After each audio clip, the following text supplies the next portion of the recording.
Hello, I'm Svitek, 360 Creative Coach, and in this episode, I want to talk about the importance of focusing on your long-term goals and how to do it, right? How to approach it.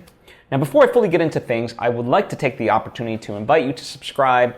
That way you get all the various lessons and episodes that I put out right when I put them out. Thank you if you just did, and thank you if you already were. It truly does mean a lot to me, as I hope it does to you. So let's talk about this. You know, the fact of the matter is that for me, when I consider short-term goals, they're not even really goals, right? Like short-term goals really should serve in terms of that long-term focus. But oftentimes, you know, the old cliche of like, it's not a marathon, it's a marathon, not a sprint, can be quite daunting. And the notion of fear, doubt, perhaps jealousy and envy come into play with all of this, right? You can even say the aspect of imposter syndrome, perhaps, right? All these different things. And so when that sort of comes, there's all these different forces that offer you a quick hit of this adrenaline, or whatever you want to call it, right? Certainly through social media, among other ways you can do it. Just making decisions that aren't in alignment with your priorities and so forth, can offer you just this jolt of like, okay, cool, that's like retail therapy. That's why, it's a term. That's why just binge watching TV shows, binge eating, binge drinking, anything really with like binge in it is a byproduct of avoiding long-term stuff, or can be at least, right? It's not on the surface, binging a TV show is certainly not insidious. It is insidious when you're not living up to, your responsibilities. And so, as with all things that I really kind of talk about, it's not, as I said, it's not on the surface that this is bad or you shouldn't do these things. Like I certainly post to social media. I certainly do these sort of lessons, and you can think of those as like short-term things.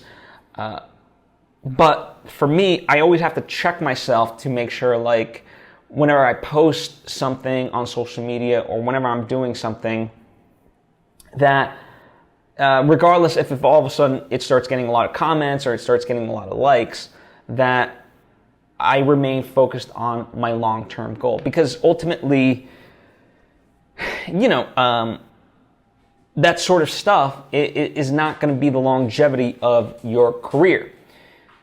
Certainly if your aspiration is to be a writer, then you have to write. It might be great to write a well-crafted post and things like that. But it's, if anything, and that could be great, but it's doing that consistently, right? Sometimes, as Stephen Pressfield would say, we end up with shadow careers, meaning careers that, for example, he talks about like, it doesn't have to just be this, but the idea of like, when you think of like rock and roll, right? Like, this band, successful band, well, one of the things that perhaps stereotypically comes into mind is the aspect of like partying and drinking. So a shadow career could be the idea of doing a lot of drinking and partying, but you're not really producing the music, right? So you've taken focus away from the actual thing that you supposedly want to be doing, right?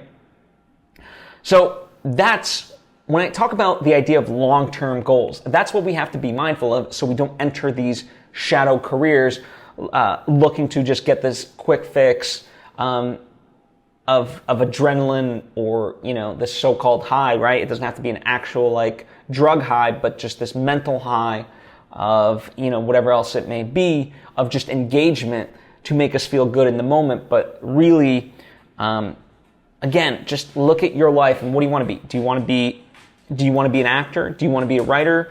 Do you want to be a director? Do you want to be a painter? What are the things, a musician? What are the things that you want to be doing? And make sure that, on the trajectory of your life that you're progressing in that way and making moves towards that, not just towards the quick hits, the things that yield supposedly quick results, but it's easy come, easy go type of thing. For example, like for me, as I made mention, doing these sort of episodes could, in theory, be a quick hit for me, right? They're easy to produce for me, relatively speaking. I put them out, I feel good of like, oh, I've done X, Y, and Z. That's cool, and certainly there's a much more immediate reaction in terms of people liking it, people commenting, and so forth, versus something like making my first movie, Love Market, which, by the way, is now available to stream on Amazon. Link is provided for you down below. But anyway, I digress. But nonetheless, I had to, something like that, which ultimately, took months to write, and then months of planning, and then, about a month of filming, and then a couple months of editing, right? In reality, that was a year just to get the movie done, and then to get it through the film festival circuit, and then to get it distributed, right? That's a long time. And, it becomes difficult in those scenarios to really think about the milestones along the way and to celebrate those victories. Now, obviously, you should celebrate the victories along the way because just writing a script in general is a big accomplishment. That's why you have wrap parties, because to film a movie is a huge accomplishment. And then you have the premiere in that sense, because it's a time to celebrate the work that everyone's put in, both on screen and off screen. And once the movie's finally out there, like it is in this sense, that's the culmination of it all. But even then, certainly like for me, firsthand experience, like with the pandemic, it was participating in film festivals and it won some various film festivals, but I wasn't there to see the crowd reactions and so forth. And now certainly it's available on Amazon, and people can watch it and so forth. And it's not like I'm seeing their immediate reaction either. So really, you have to, in order to stick with the long term, you have to love what you're doing, right? That's why it's about defining what it is that you actually want in life. A musician, a painter, a poet, a writer, a director, an actor, and so forth. Any of those things are fine, and they're worthwhile pursuits. But only you can define that and keep going towards that.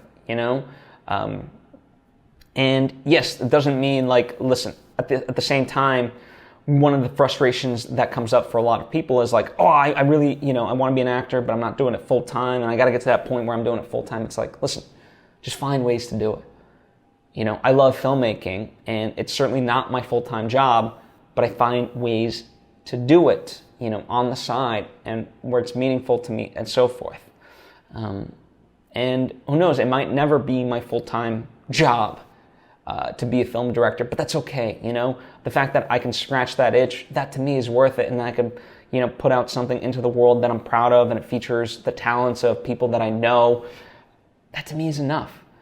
So we gotta, in some sense, part of it is divorcing yourself from the outcome and just, as cliche as it is, doing it for the love of it.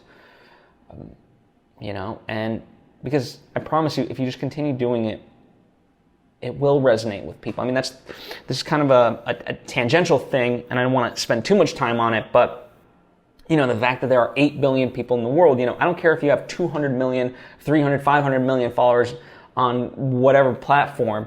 That still means that 7.5 billion people, in theory, don't know who the hell you are, right? So the fact of the matter is, instead of focusing on how many people are following you or so forth, like focus on the people that are and keep providing them value. Find your audience. Like there's a great story about this painter. Forgive me, I don't know her name off the top of my head, but I'll link to an interview with Elaine Pofeld where she mentions this artist. And, this is a painter who was going to art galleries and kind of doing the traditional route and just, maybe a painting would sell for like $100 and so forth. But eventually she switched up her tactics and was like, let me just go after my audience, the people who would appreciate the stuff that I do. And through Facebook and Facebook marketing and so forth, found her audience. And now literally those paintings, one painting sells for like $30,000. And that was years ago. Maybe they're selling more for like $50,000. I don't know, right? But that's the incredible part about it, is when you focus on the people that do appreciate your stuff, you can build a nice little niche audience. And again, that's part of what helps you with the long-term goal. And what sustains it is that you don't have to stop focusing on all the things you don't have, focus on the stuff that is there, and use those as building blocks in a way. And by the way, I caution you not to think of it as disingenuous, of like, don't think of them as true stepping stones of like, okay, well, I'll just utilize these people until I get to the next level and to the next level. No. I mean, with your projects, like it's ultimately, I guess what I'm saying is you shouldn't think of people as, utilities. You should really, provide them to the best of your abilities with the value that you hope to bring them, right? No different than like the value that I try to bring to you through each and every one of these episodes. Sometimes I keep it lighthearted. Sometimes, we go deep and stuff like that, but I try to always bring something, different than what other people might be saying, or what other people are saying, but just saying it in a different way, right? Because I think the message, the messenger is equally as important as the message. That's another one of my like long-term things. So anyway, the idea being that, to kind of summarize things, don't lose focus of your long-term, because there's a lot of things, and a lot of, if nothing else, I've heard a lot of successful people talk about this.